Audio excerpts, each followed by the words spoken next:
This recording may contain content unsuitable for children. Hey everybody, and welcome to the Dungeoncast. I'm your host, Will. And I'm your host, Brian. This is the podcast where we talk about everything Dungeons & Dragons, from water weirds to will-o-wisps. And today's topic, we're talking about elves. It's elf time. Prepare yourselves.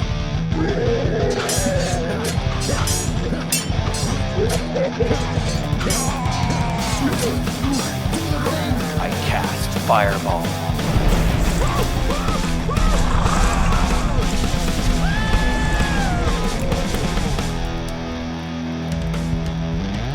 The Dungeoncast. We're live?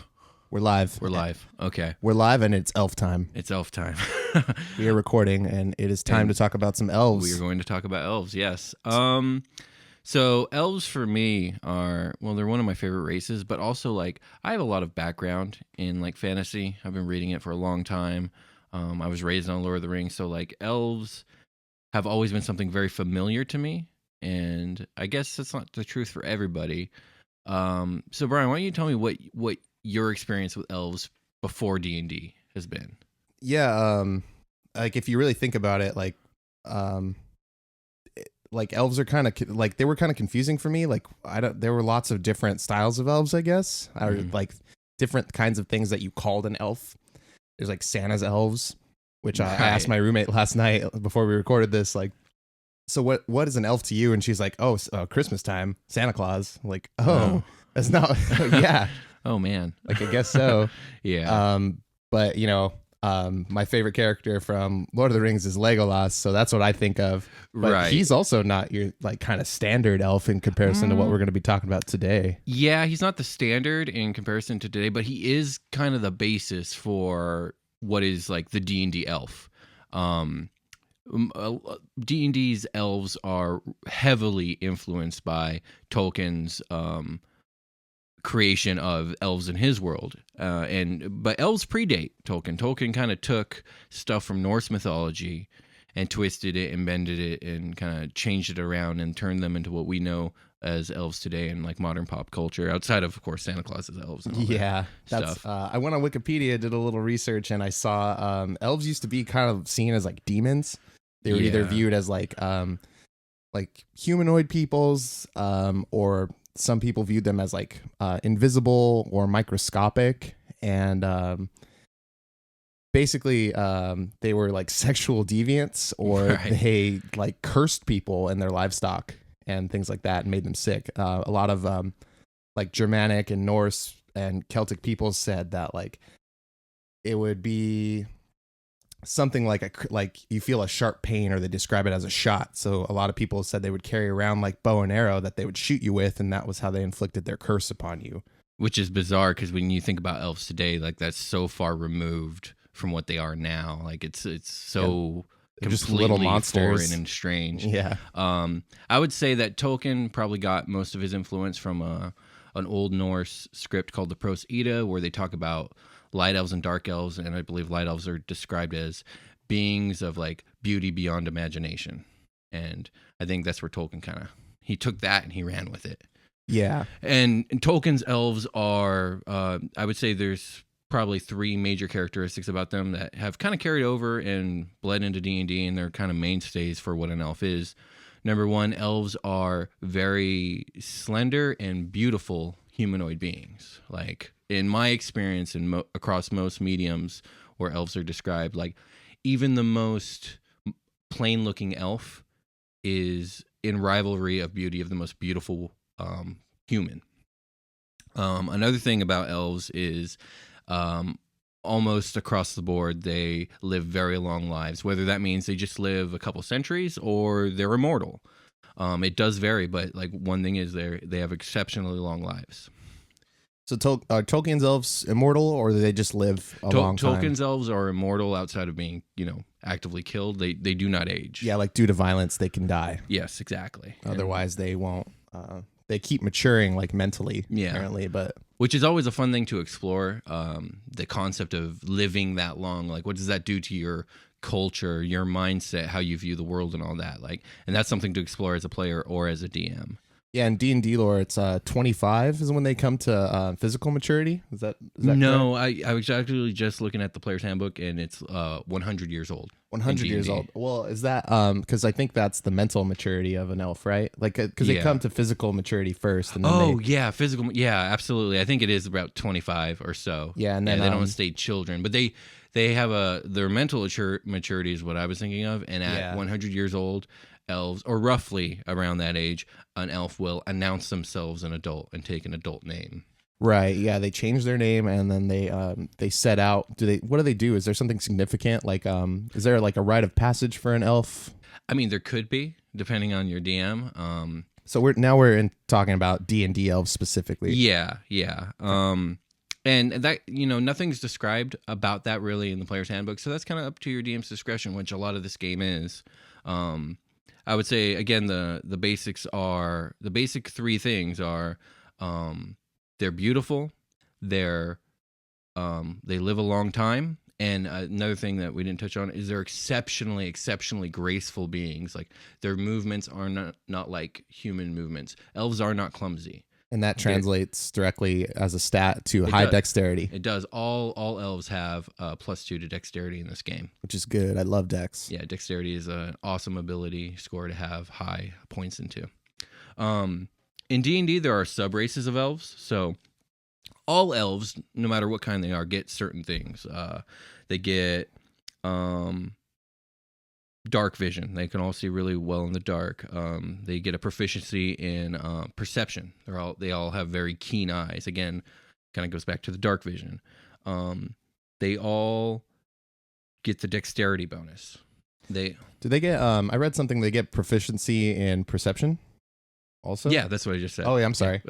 Yeah, they all get proficiency in perception skill. They all get dark vision. They all get the bonus to dexterity. They also all get what is called the trance feature, which simply means that elves don't necessarily need to sleep. And in place of sleep, they can go into kind of a trance meditation where they continue to be aware, but they can only perform in extremely light activities, usually just sitting, possibly reading, stuff like that. It's badass because it counts for like they do that for 4 hours and it counts for 8 hours of a normal player's rest. Absolutely. Yeah. And that's so choice, man. Like, it is pretty cool. Like, yeah, sometimes really don't like there's no way you could feasibly rest for 8 hours in the middle of your campaign to like, you want to recharge your like spell slots and like abilities and things that you can use like per rest.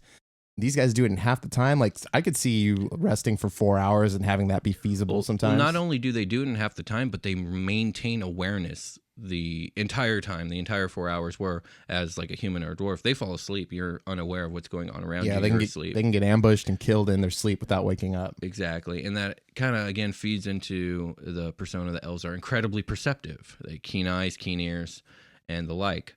And then... So that's everything that all elves get. But there are 3 sub-races in D&D, major sub-races of elves. There are the high elves, which are, I would liken them most to Tolkien's elves. They're very elegant. They're very educated. They're very refined. They're assholes.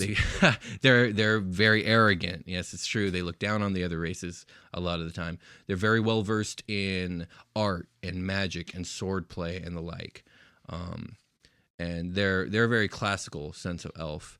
After the high elves, there are the wood elves, which is another different classical take on elves, which also finds its roots in Tolkien's work. There are elves in Tolkien's work that are very wood elf-like. Wood elves are more in tune with nature. They don't live in like refined magical cities like a high elf would. They tend to live in small villages that are like deep within like the wilderness of the forest and whatnot. They live one with nature, and they just make their lives as hunters and gatherers, and they're craftsmen. They weave baskets, and they might do a little bit of forgery.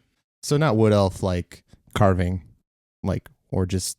Well, I mean, they could be carvers, But more wood elf like the woods, the forest. Yeah, the woods. Yeah, exactly. Yeah. So they tend to live in the woods. Elves of the plant, elves of the earth. Yes. Okay. Yes. And not assholes. No, they're kind of still assholes. Like wood elves have a tendency to still have the same attitude where they don't trust other races that aren't elves, or they don't necessarily find other races to be their equal, because to them no other race is as wise or as knowledgeable or as patient or as beautiful, or as the list goes on and on and on. So is let's compare like a wood elf to a high elf. Are high elves typically older, like more experienced in the world than a wood elf would be? No, they have similar like lifespans and whatnot. I think in the vanilla D&D lore, high elves probably predate wood elves. Wood elves, in my experience, they usually had a split off at some point, like an ideological difference, and they just went a different way. They get along better than, like, say, a high elf would with humans or dwarves, but the high elves and wood elves have their differences, and high elves really look down on wood elves in their own way. Is that vice versa also? It's usually, yeah, kind of. Yeah, well, I mean, wood elves, rather than look down on high elves, they probably just have a distaste for them. And they probably just don't like the fact that high elves have so much of a greater distance between themselves and nature, the way the wood elves, have.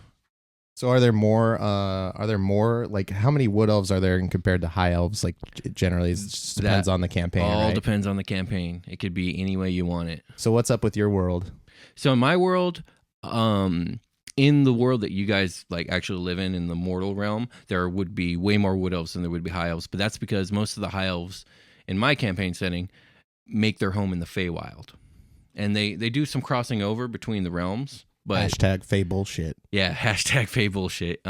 Which we can get into in a totally different episode where we talk about the Feywild, which is a crazy, crazy place. Don't like it. Well, I do, but I don't. I don't know. I love Fey stuff. I think it's fascinating. It's interesting, and that's actually another point. The elves in D&D are what are considered to be Fey creatures. They have Fey ancestry, and the Fey is in our mythology and normal Earth realm mythology comes from old Celtic mythology, and that's like the word fairy. Yeah, the word fairy comes from that. Yeah, which in my Wikipedia reading, elves and fairies were hand in hand before Tolkien. I mean, they were they were considered very similar or the same. Yeah, absolutely they were.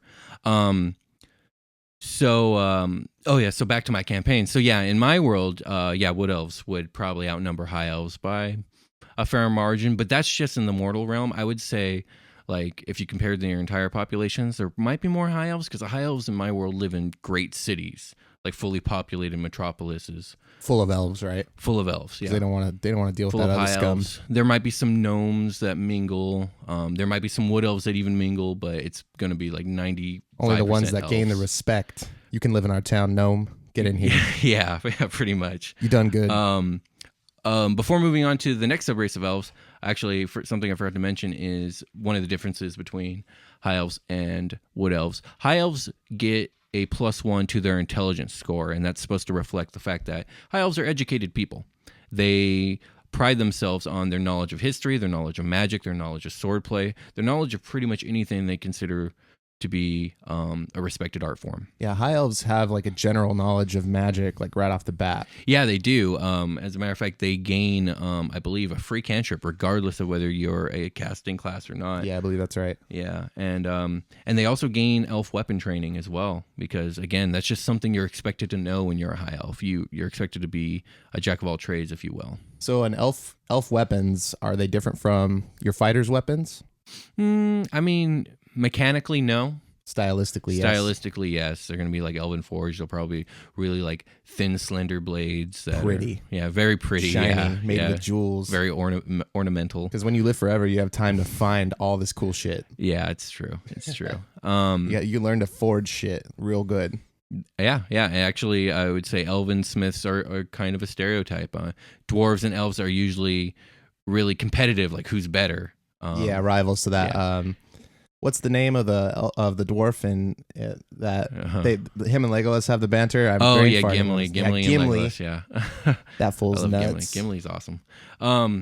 I can't wait for the dwarves episode because I love dwarves too. Yeah. I love all the D&D races, so they're all a lot of fun. Another thing I that love all my children. Another thing that the high elves get is, again, because they're just so damn smart, all high elves have an extra language. So if you choose to be a high elf, you're going to get a little extra knowledge in that department. And you pick, you can just pick whatever language, right? Yeah, you can pick whatever language. Is there a language that's better than another language? Is it ranked? Everyone knows Common. It is not ranked. There's no ranking of the languages. Knowing Elven seems pretty good. Yeah, I imagine it would, especially if you have to deal with elves. Or I guess it's Elvish. It's yes. Oh my god. Excuse me. In 5th edition of D&D, they changed the name of a lot of languages, and I don't know why they did this. And to me, it just sounds silly. And I don't know why it bugs me so much. It used to be Elven. It used to be Dwarven. Well, it was always Orcish, but it used to be Elven and Dwarven. And for some reason, in this edition, they just changed it to Elvish and Dwarfish. Hey, everyone. We wanted to take this opportunity to thank you for listening. We really appreciate your support. If you like what we do here at the Dungeoncast, please spread the word and tell your friends about us. You can find us on soundcloud.com/thedungeoncast, on iTunes, or click the link in our description to hear us on YouTube. Please don't forget to like and subscribe. If you have a question, suggestion, or you just want to say hi, feel free to leave a comment. You can also reach out to us on Twitter at The Dungeoncast, or send us an email at thedungeoncast@gmail.com. That's it for the break. Enjoy the rest of the show. So high elves get that intelligence boost and the extra language and the cantrip, regardless of whether they're a fighter or a wizard. Wood elves get some other things. They get a +1 to their wisdom, and that's supposed to represent their attunement with nature. It's like, yeah, they might not be educated in the ways of history or not necessarily educated in the ways of magic or anything like that, but like they can commune with nature and they understand inherent things about nature and animals and plant life and maybe herbalism. And a wood elf probably makes a better druid, while a high elf probably makes a better wizard. So... would you say the wood elf is more in touch with like the Fae side of things as far as elves go? Since it's like in nature. My experience with the Fae is like, it's all in nature. The Fae is a strange place in my experience and in the way I interpret it in my world. The Fae, though it is a place of nature, it is more a place of magic. Yeah, like the nature, like a lot of illusion magic, right? A lot of illusion, a lot of enchantment. That's magic. why when you brought up wisdom, because that's a wisdom saving throw for those, right? So that's why I was like, maybe that's connected. Sure, it could absolutely be. I like that connection. That sounds really cool, actually. But I would say, at least in my world, in my interpretation of the Feywild, the nature that is there isn't very natural. It's all very like arcanely boosted. Okay. Real. Chaotic in nature. Real chaotic in nature. The Feywild, though it's very beautiful, is a very dangerous place. It's not a place you guys ever want to end up. Yeah. Elves are also chaotic in nature, typically, right? Typically so, yes. They are not very bound by laws or traditions necessarily. More They're like very driven by need. Yeah, driven by need, driven by just a desire to do good for the most part. That's the thing. Like, elves might be arrogant. They might be kind of assholes, but like... They're supposed to be fairly inherently good creatures, which kind of brings us to the next subrace, and a subrace that I'm actually surprised made it into Player's Handbook, and not that I'm complaining because I think it has every right to be there. Some would argue that it does not, but there are a subrace of elves called the Dark Elves, or more commonly called the Drow. The Drow, which all the way up until now, the Drow are pretty much inherently and completely evil. They had a splitting off with their original race, like way back in the D&D history, where they were tricked by a dark goddess named Lolth, the Spider Queen, and they started a war and things went badly, and they ended up all being banished into what's called the Underdark, which is a realm that exists deep, deep beneath the earth. And they've just lived there for millennia, fighting amongst themselves and worshiping Lolth and whatnot. And it hasn't been until probably the last like 10 to 15 years that they've started to try and break that mold, mostly with a character who is incredibly, incredibly popular in the Forgotten Realms series named Dritz Do'Urden. And he is basically a dark elf who was born in the Underdark into this race of people that are horrible, terrible, and incredibly cruel and wicked. And he rejected his race. He fled the Underdark and became a ranger and has actually established himself as a great defender of good. And it's kind of gotten to the point where he's so popular that he's almost a cliche now. Yeah. But I mean, it's a cool idea. There's a reason that idea is so popular. It's very inspiring to see that, like this person came from one place, but he rejected it and grew above it, which is always nice and cool. Yeah. And for me, when it comes to dark elves can be whatever you want them to be in your world. I know a lot of DMs will not let their players roll dark elves because they're like, no, dark elves are evil. They're monsters. You can't be one. Okay. I disagree with that. But they have they're sentient. They have emotions and things like that. They're people, goddammit. They have a culture. Too. Yeah, they do. live in what's that area in Pokemon Platinum? The Underground. The Underground. Yeah, I was reading on the Underdark, and it spans the continents and stuff, it's just a bunch of networks of caves and caverns and tunnels. I was like, that's like Pokemon. I'm gonna go down there and find some fossils. Somewhat similar. Nope, I'm gonna go down there and get killed by dark elves. It's its own ecosystem down there. But kind of back, let's get back to the mechanics of a dark elf. Because of their culture, which is very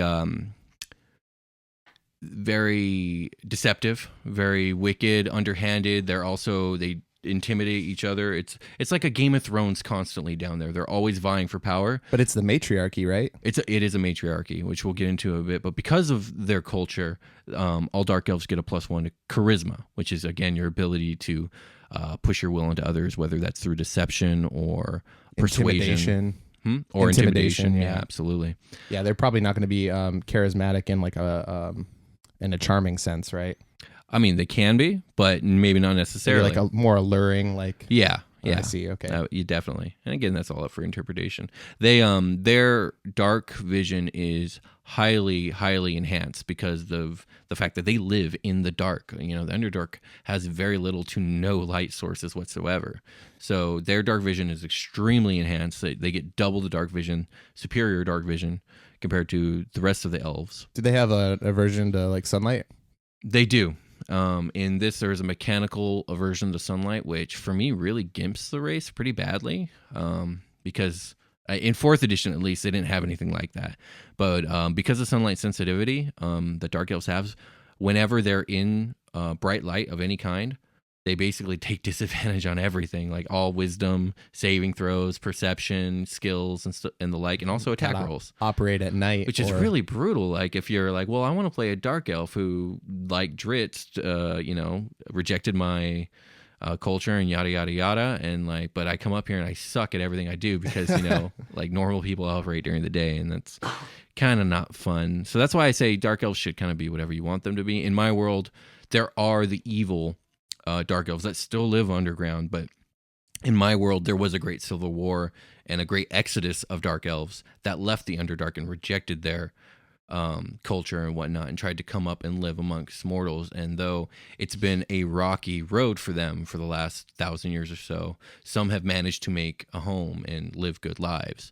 And for me, I'm like, they probably wouldn't necessarily have sunlight sensitivity. Okay, but they've become in tune more with their ancestry and being in the light. Right. But maybe to balance that out, I'll take away their superior dark vision and give them normal dark vision. And then, but there's other features that make a dark elf a dark elf. They have a different type of magic they're attuned with, where the high elf gets a cantrip, and probably even a couple. Let me see.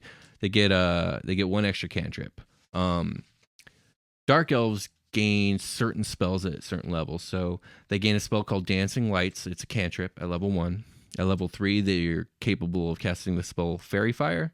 And at 5th level, they can cast the spell Darkness.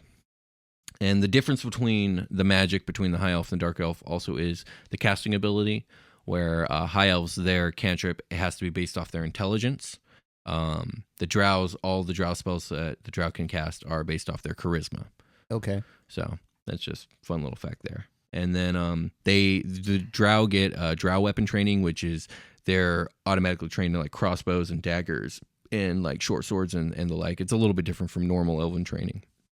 I know regular elves get they get advantage on saving throws against being charmed, against that's a lot of Fey stuff and things like that. Do dark elves get something like that? They do, because that's part of the Fey ancestry feature.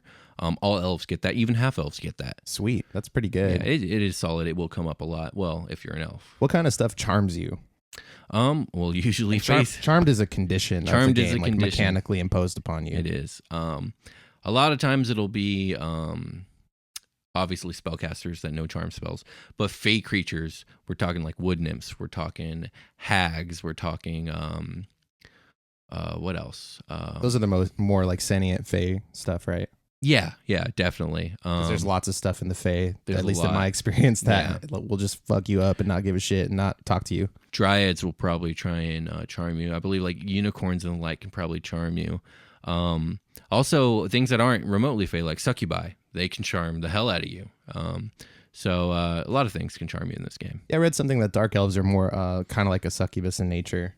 Yeah, I would say just like they tend to chaotic evil, and succubi tend to be neutral or Kind of chaotic starting evil. to connect the dots between like the Celtic and Germanic version of elf with dark elf is kind of more synonymous. Right, yeah, it's true. And that also plays into in Fey mythology, there are two courts that they're called, like two halves to the Fey. There's the Seelie and the Unseelie. Well, the Seelie aren't necessarily good. They kind of err more on the side of what we mortals would call ethical, Okay. while Unseelie fall on the other side, even though they're not necessarily evil, which is something we'll get into when we talk about the Feywild. Is Fey creatures have a different sense of morality.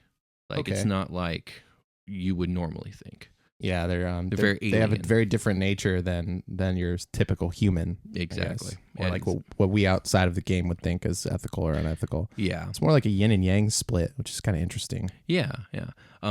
But remember, elves aren't actually Fey. They just have Right. Fey ancestry. So Right. they're more along the lines of what we would normally think of moral and ethics and all that stuff.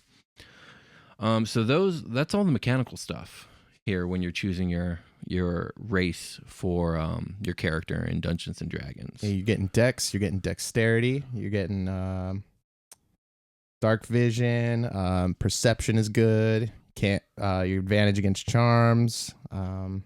Elves don't sleep necessarily. I mean, they can meditate. sleep. Yeah. Yeah, but why? Why I would you? never fucking sleep in a campaign if I could just like meditate for 4 Right, hours and be right. cool. Like, no way. Yeah, I always kind of like the idea of playing around with the whole trance thing and like using the trance in such a way where it's like, yeah, it works and it counts as a long rest, but you can only do it so many times before your body really needs the actual sleep. That makes sense. I've Like, you never- can't just do that forever. Yeah, I've never actually implemented that idea, but I've always thought, that'd be kind of cool.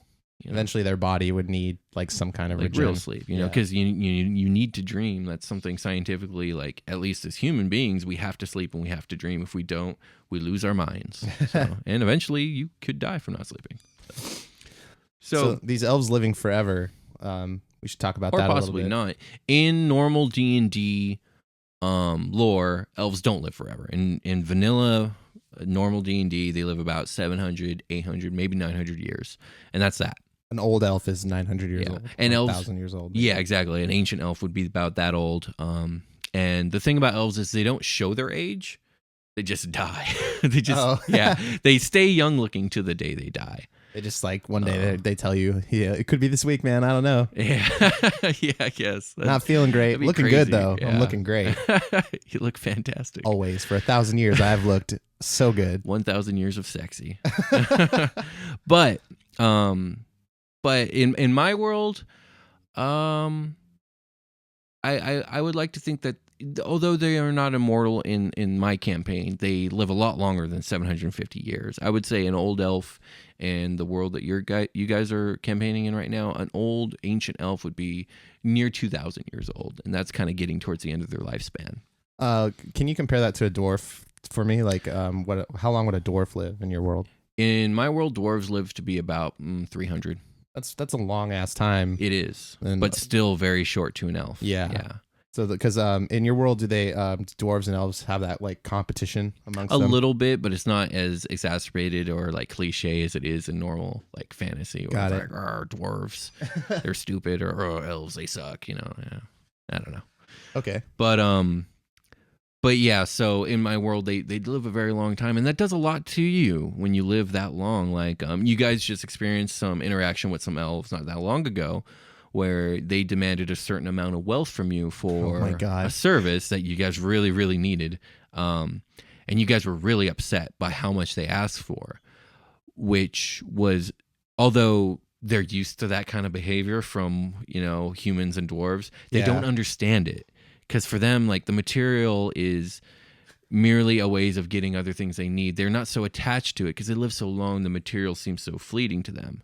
I guess we should explain that scenario. We were, our party was on a boat that was heading down a river that we kind of like, we didn't commission it, but we were given like a captain and who had a ship. Yes. And we were riding along to make it to a new city where we had something to accomplish there. That's not important for the story, but we were entering the Fae, and some elves came up to our boat and were like, "Hey, you're about to head into #Fae bullshit, but we can help you not get so fucked up.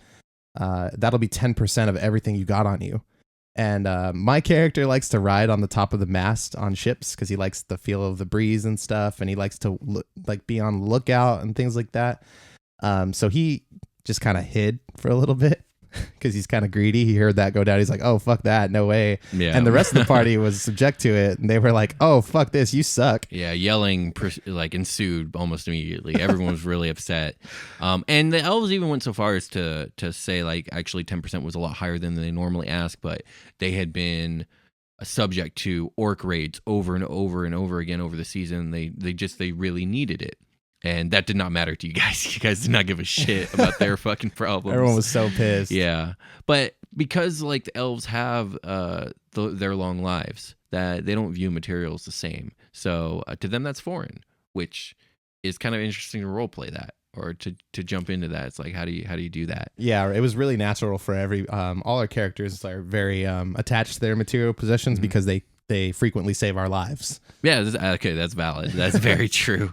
One thing I've noticed when players tend to roll elves is they almost always roll a young elf because it's easier to jump into a young elf's point of view because a young elf is going to be closer to a human's perspective than, say, an elf who's 900 years old and has seen some shit. And if you're playing a character that's 900 years old, that's 900 years of backstory. Why are you still level 1?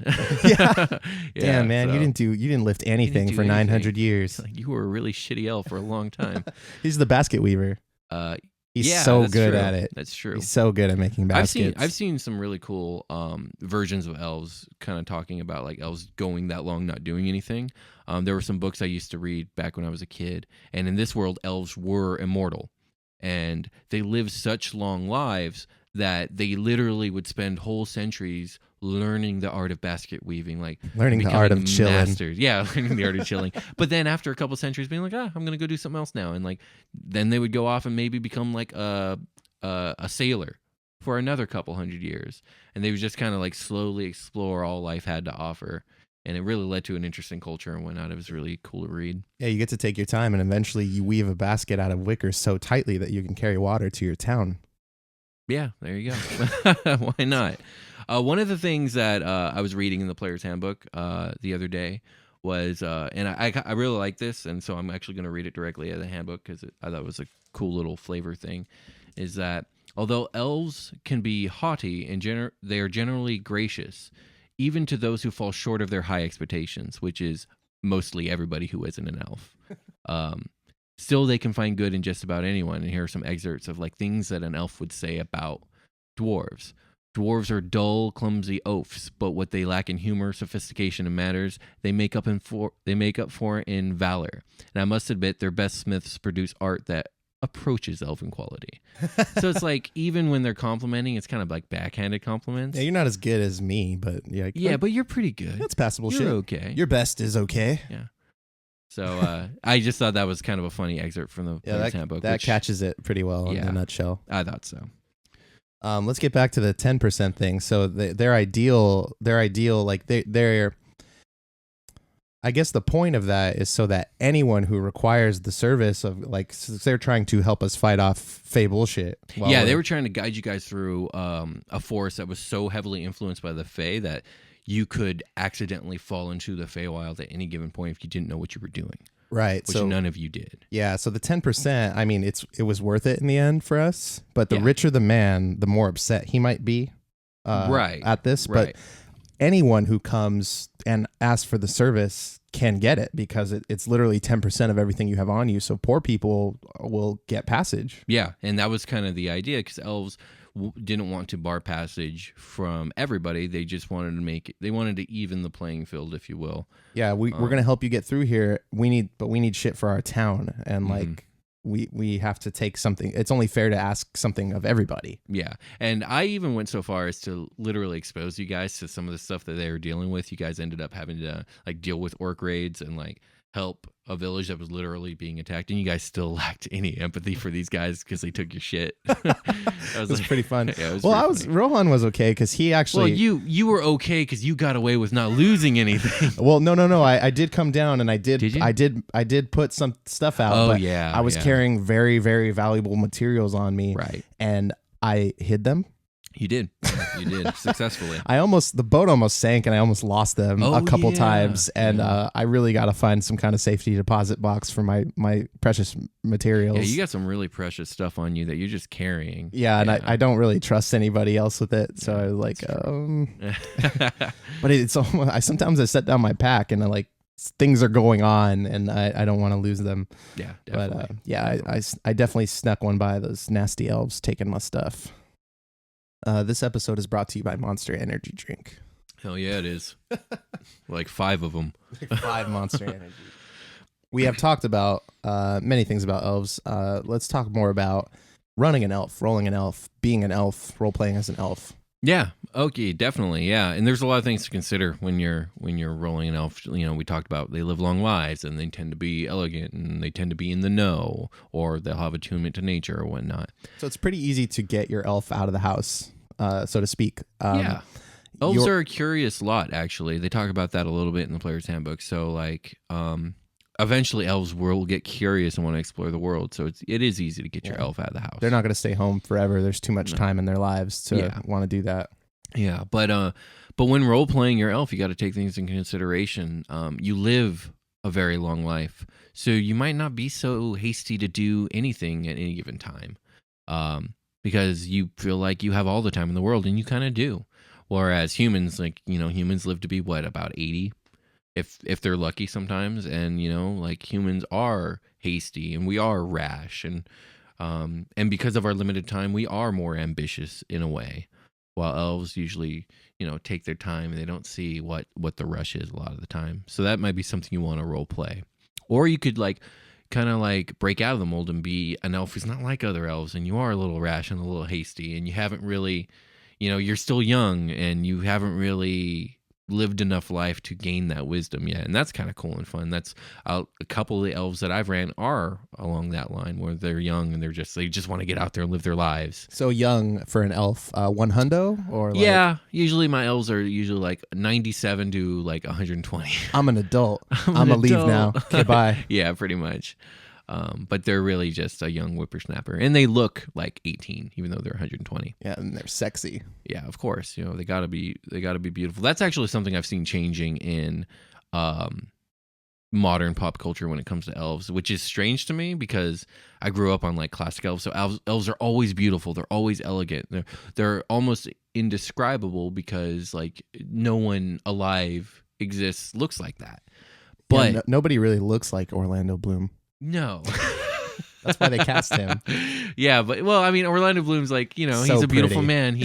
He's as close as we can get, to the elf. But I've noticed I'll cite Elder Scrolls is a good one. Elves and a lot of modern pop culture, they just look kind of weird. They just look like weird humans, a little tall, a little alien looking, a little. What about Legend of Zelda? Those characters all the Hyruleans, the Hyrule people. Yeah, they all look like elves. They have pointy ears. Yeah, elves. They're not elves. They're human. They just kind of look like. Oh yeah. They're Hylian. They're that world's human. Right. Standard race, exactly. I guess. If you want to call it that. They just all have pointy ears for some reason. Why not? Cool. Fun. But I've been playing the online game D&D Neverwinter, which takes place in the Forgotten Realms campaign, and the elves kind of look a little weird. They don't look like the beautiful paradigms of human beauty that I'm used to in Tolkien's work, in McKiernan's work, in Dragonlance, and many of the other things that I've read. Do you want to talk about Forgotten Realms at all? No, mostly because like I'm not as well versed in Forgotten Realms as I'm sure like some of our listeners maybe, and many other people are. I just never got super into it, even though it's easily the most popular and prolific fantasy series that is tied to the D&D mythos. Forgotten Realms is a campaign setting, right? Yeah, it's one of the many D&D campaign settings. Yeah, when you're running a game, you have the option of creating your own campaign setting or borrowing from somebody else's, like a Greyhawk or Dragonlance or Dark Sun or Eberron or Planescape, and there's a bunch of others too. Fifth Edition actually kind of broke the mold by outright saying that from now on, the vanilla D&D setting is Forgotten Realms. It never used to be like that. I understand why they made the move. It's probably a smart move. Speaking about it like, just as a business move, it's probably a smart move to attach themselves to the most popular of the D&D settings. But that being said, it wasn't like that before. And I actually liked 4th Edition's take where it's like, not only do we have a vanilla D&D setting that's just like a general setting, they actually decided to dive into it and develop it. Unfortunately, it only lasted a short time, but it was really cool, the stuff they came up with. I really liked it. Yeah, if you're maybe you're short on time, maybe you're not like super creative when it comes to world building, so you can always take inspiration from others. That's why these things exist. Yeah, absolutely. All right, and with that, we're going to call it a game. I want to thank everybody again for listening. It's been a great time doing this show, and I just really want to... Hang on, do you smell that? Of course not. This is a podcast. But I'll tell you what, it smells like wisdom, and you know what that means. It's time for the Sage DM. Go ahead and take it away, Sage DM. Hey everybody, Sage DM here with your Sage DM advice for the week. Remember, and I take this one pretty seriously, by candlelight, every country's wenches are handsome. Goodbye.